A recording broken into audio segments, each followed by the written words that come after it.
ఒక ఆర్థిక వ్యూహాలను దిశానిర్దేశం చేస్తూ అంతర్జాతీయ ఆర్థిక వేదికలపై భారత్ ప్రతిష్టను ప్రపంచం ముందుకు తీసుకువెళుతూ ఒక స్టేబుల్ గవర్నమెంట్గా ప్రపంచమంతా భారత్ని చూస్తున్న విధంగా మన మేడం నిర్మలా సీతారామన్ గారు ప్రతి ఇంట్లోనూ ప్రతి మహిళకి ఒక స్ఫూర్తి, ప్రతి ఇంట్లో ఒక ఫైనాన్స్ మేనేజర్ ఉండాలి అంటూ మమ్మల్ని అందరినీ ఇన్స్పైర్ చేసిన మేడం ఈరోజు అమరావతిలో మరి వివిధ బ్యాంకులు, ఫైనాన్షియల్ ఇన్స్టిట్యూషన్ శంకుస్థాపన మహోత్సవంలో పాల్గొనడం అదృష్టంగా భావిస్తూ మేడం నిర్మలా సీతారామన్ గారి అమూల్య సందేశాన్ని ఇప్పుడు అందించవలసిందిగా మనవి చేస్తున్నాం.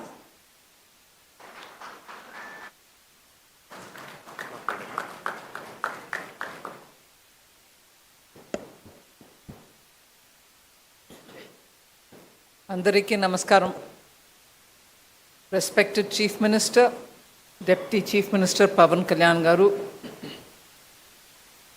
యూనియన్ క్యాబినెట్లో నా కౌన్సిల్ ఆఫ్ మినిస్టర్స్లో నా కొలీగ్ పెమ్మసాని గారు, అలాగే ఆంధ్రప్రదేశ్ గవర్నమెంట్ మినిస్టర్స్ నారా లోకేష్ గారు, నారాయణ గారు, ఫైనాన్స్ మినిస్టర్ కేశవ్ గారు, మీ అందరికీ if I missed out, and also the MLA, ఈ ఏరియా ఎమ్మెల్యే గారు, and my Finance Ministry colleague, Department of Financial Services Secretary Nagaraj garu,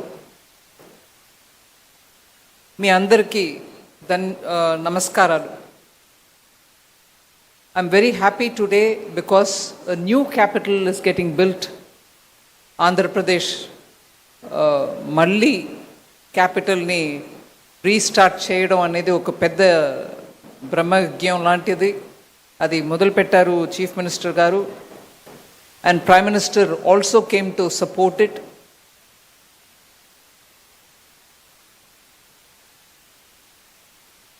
ఒక డీటెయిల్డ్ ప్లాన్ తోటి ఒక కొత్త క్యాపిటల్ కట్టడం అనేది సామాన్యమైన పని కాదు. కానీ దానికి ఒక సైంటిఫికలీ కన్సల్టెంట్స్ తోటి ప్లాన్ చేసి మొదలుపెట్టిన ఈ అమరావతికి financial support, financial sector support ఉండాలనే ఆ దృష్టితోటి ఇవాళ 15 ఫైనాన్షియల్ ఇన్స్టిట్యూషన్స్ ఒకే దినం వచ్చి ఫౌండేషన్ స్టోన్ వేశారు. I'm very grateful and I'm thankful to all the CMDs of all the public sector banks and also the New India Assurance and NABARD, all of whom, LIC, all of whom have come on one day to establish what is going to be, for the first time in this country, an entire street of financial institutions. Oka capital, oka state capital lo public sector banks andarum present ga undadam, insurance companies undadam itself is a statement. అంటే అమరావతి లాగా futuristic capital plan చేస్తున్నప్పుడు దానికి ఒక financial district ఏర్పాటు చేయడం అనేది is, as the Honorable Chief Minister said, financial district was first in Hyderabad when he was Chief Minister.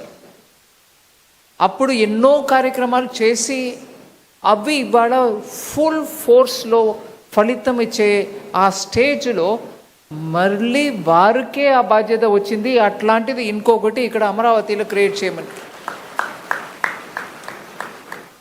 దాని గురించి మనం గర్వపడడానికి చాలా కారణాలు ఉన్నాయి. అయినా it also means that his shoulders will have to take the responsibility. అట్లాంటి రెస్పాన్సిబిలిటీని మోసుకెళ్ళి డెలివర్ చేయడానికి అంత ఎక్స్పీరియన్స్ వారికి ఉంది. కాబట్టి I'm very confident that it will be very soon realized as a very good, robust capital for a very prosperous state, Andhra Pradesh. My good wishes. But at the same time, I will request the banks. Andhra Pradesh oka strength ni ardham cheskoni manam banking functions undali. It cannot be that you've come here, you set up branch, all right, you've got a regional headquarters. అది మాత్రం చాలదు. ఈ capital నిర్మాణం చేయడంలో రైతులు ఒక భాగం, పెద్ద త్యాగం చేసిన భాగం, అది మనం మరచిపోలేం. కొత్త అమరావతి అంటే ముందు మనకు గుర్తు వచ్చేది రైతులే. సో బ్యాంకింగ్ సెక్టర్ నుంచి ఇవాళ ఇక్కడ వచ్చిన వాళ్ళు, ఇన్సూరెన్స్ కంపెనీస్ వచ్చిన వాళ్ళు ముందుగా రైతులకి సమస్య లేకుండా బ్యాంకింగ్ని అందించడం మీ బాధ్యత. అది ఒక కృషి కిసాన్ క్రెడిట్ కార్డు ద్వారా ఇచ్చే లోన్స్ మాత్రం కాదు. ఇవాళ చీఫ్ మినిస్టర్ గారు ఇప్పుడు కోరిక పెట్టినప్పుడు రాయలసీమలో ఉన్నటువంటి 9 డిస్ట్రిక్ట్స్లో హార్టికల్చర్ హబ్ క్రియేట్ చేయడానికి ప్లాన్ చేస్తున్నాను అంటున్నారు.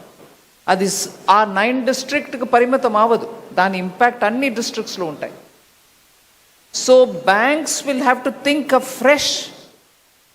ఇవాళ దేశం వ్యాప్తంగా వెజిటబుల్స్, ఫ్రూట్స్ ఇవన్నిటికీ డిమాండ్ ఎంత పెరుగుతుందంటే because middle class aspirations are becoming bigger. Above poverty line ఉన్న వాళ్ళ గురించి మాట్లాడుతున్నప్పుడు సీరియల్స్ ఎంత తింటున్నారు, అన్నం బియ్యం దొరుకుతుందా వాళ్ళకి, గేహం వీట్ దొరుకుతుందా అని చూస్తారు. ఇవాళ అది కాకుండా 25 crore పీపుల్ని మనం పావర్టీ నుంచి పైకి తీసుకొచ్చాం.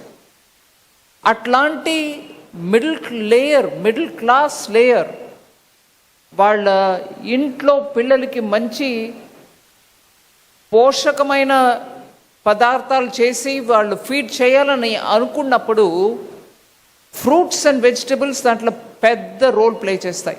ఇది కన్స్యూమర్ ఎండ్. కానీ రైతులకి మీరు చూస్తే మళ్ళీ పంట సాగు అంటే జస్ట్ వరులు మాత్రం కాదు, మొక్కజొన్న మాత్రం కాదు, కాయకూరలు కూడా. ఇన్ఫ్యాక్ట్ కాయకూరల్లో ఆదా ఎక్కువ వస్తుంది. మీ earn profit much more by growing fruits and vegetables. దేశవ్యాప్తంగా ఇవాళ ట్రైన్, మనం మోదీ గారు గవర్నమెంట్ వచ్చినాక బనానా ట్రైన్ వెళ్తుంది ఒక డిస్ట్రిక్ట్ ఆఫ్ మహారాష్ట్ర నుంచి ఢిల్లీ, ముంబైకి. కోకోనట్ ట్రైన్ వెళ్తుంది తమిళనాడు నుంచి ఢిల్లీ, ముంబైకి. ప్రత్యేక రైతుల కోసం ఒక ట్రైన్ డెడికేట్ చేసి అది వారానికి 2 సారి, వారానికి 3 సారి ఆ పంటని తీసుకెళ్ళి ఢిల్లీలో, ముంబైలో చేర్పిస్తుంది. అట్లాగా కాయకూరలకి ఇక్కడ ఒక హబ్ లాగా చేసి అండ్ ఫ్రూట్స్ అట్లాంటి ఒక ప్లాన్ తోటి తీసుకొచ్చే ఆ ఐడియా చీఫ్ మినిస్టర్ది. We can support with infrastructure. అది వెంటనే తీసుకెళ్ళి ఎక్కడ మార్కెట్ ఉందో అక్కడ తీసుకెళ్ళి అమ్మడానికి చేస్తే రైతులకి వెంటనే దాని ఫలితం కనపడుతుంది. సో అట్లాంటి bright futuristic ideas, food security, food in fact prime minister ఇప్పుడు మాట్లాడేది న్యూట్రిషన్ సెక్యూరిటీ గురించి మాట్లాడుతున్నారు. అందరికీ బియ్యం అందిస్తున్నాను, ప్రధానమంత్రి గరీబ్ కళ్యాణ్ అన్న యోజనలో వెళ్ళిపోతుంది, ఉచితంగా వెళ్తుంది. కానీ అది చాలదు. ఇంట్లో మనం పప్పులు, కాయకూరలు అన్నీ తినడం అవసరం, కానీ అది సప్లై ఇక్కడి నుంచి వస్తుంది. ఆంధ్రలాగా ఒక స్టేట్లో అట్లాంటి ఒక 9 డిస్ట్రిక్ట్స్ డెడికేట్ చేసినప్పుడు దానికి కావాల్సిన ఇన్ఫ్రాస్ట్రక్చర్, దానికి కావాల్సిన కనెక్టివిటీ, దానికి కావాల్సిన హై క్వాలిటీ సీడ్స్, దానికి కావాల్సిన ప్యాకేజింగ్. అది ఇక్కడి నుంచి ఢిల్లీ వెళ్ళాలంటే పాడవకుండా చక్కగా వెళ్ళడానికి కావాల్సిన ప్యాకేజింగ్, ఇవన్నిటిని కూడా కాంప్రిహెన్సివ్గా ప్లాన్ చేస్తున్నప్పుడు బ్యాంక్స్ దాన్ని కిసాన్ క్రెడిట్ కార్డు ద్వారా లోన్ అని అనుకొని 1 లక్షం ఇచ్చేస్తే మీ పని ఆవదు. దానికి కావాల్సిన food processing units, packaging units, దానికి కావాల్సిన ట్రాన్స్పోర్ట్, కోల్డ్ స్టోరేజ్ ఎక్కడెక్కడ పెట్టాలో ఫార్మర్ ప్రొడ్యూసర్ ఆర్గనైజేషన్ ద్వారా మనం బడ్జెట్ ద్వారా డబ్బు ఇస్తున్నాం, మీరు కోల్డ్ స్టోరేజ్ పెట్టండి విలేజ్లో. అది రైతులు వాళ్ళ ఇంటి వాళ్ళే, రైతు కుటుంబాల్లో ఉన్న మహిళలే దాన్ని నడపని, దాంట్ నుంచి వచ్చిన ప్రాఫిట్ వాళ్ళకి పోవని అని చాలా ప్లాన్ చేస్తున్నారు. దాన్ని ఎఫెక్ట్ చేసేది బ్యాంక్స్. సో దానికి మీరు కాంప్రిహెన్సివ్గా బ్యాంక్స్ ఇక్కడ ఊరికే బ్రాంచ్ ఓపెన్ చేయడం మాత్రం కాదు, ఇట్లాంటి ఫ్యూచరిస్టిక్ ఐడియాస్కి మీరు సపోర్ట్ చేయడం కూడా ఇంపార్టెంట్.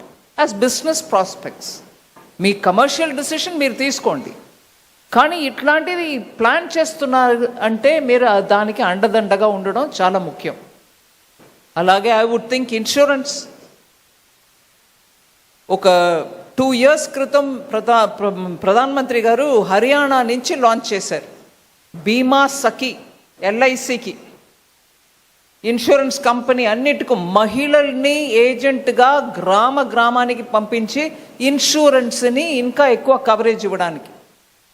అప్పుడు లాంచ్ చేసిన ఆ రోజే అక్కడే మేము 10 లక్షలను ప్లాన్ చేసాం.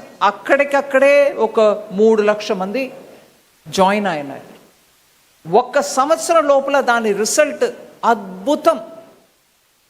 ఇన్సూరెన్స్ కవరేజ్ పోతుంది, ఆ మహిళలకి వాళ్ళ ఒక శాలరీ అంటే ముందు కమిషన్గా తీసుకున్నా కూడా ఎల్ఐసిలో 3 సంవత్సరం వాళ్ళ పర్ఫార్మెన్స్ని చూసుకొని వాళ్ళని పర్మనెంట్గా ఏజెంట్ రికగ్నిషన్ ఇస్తున్నారు మహిళలు.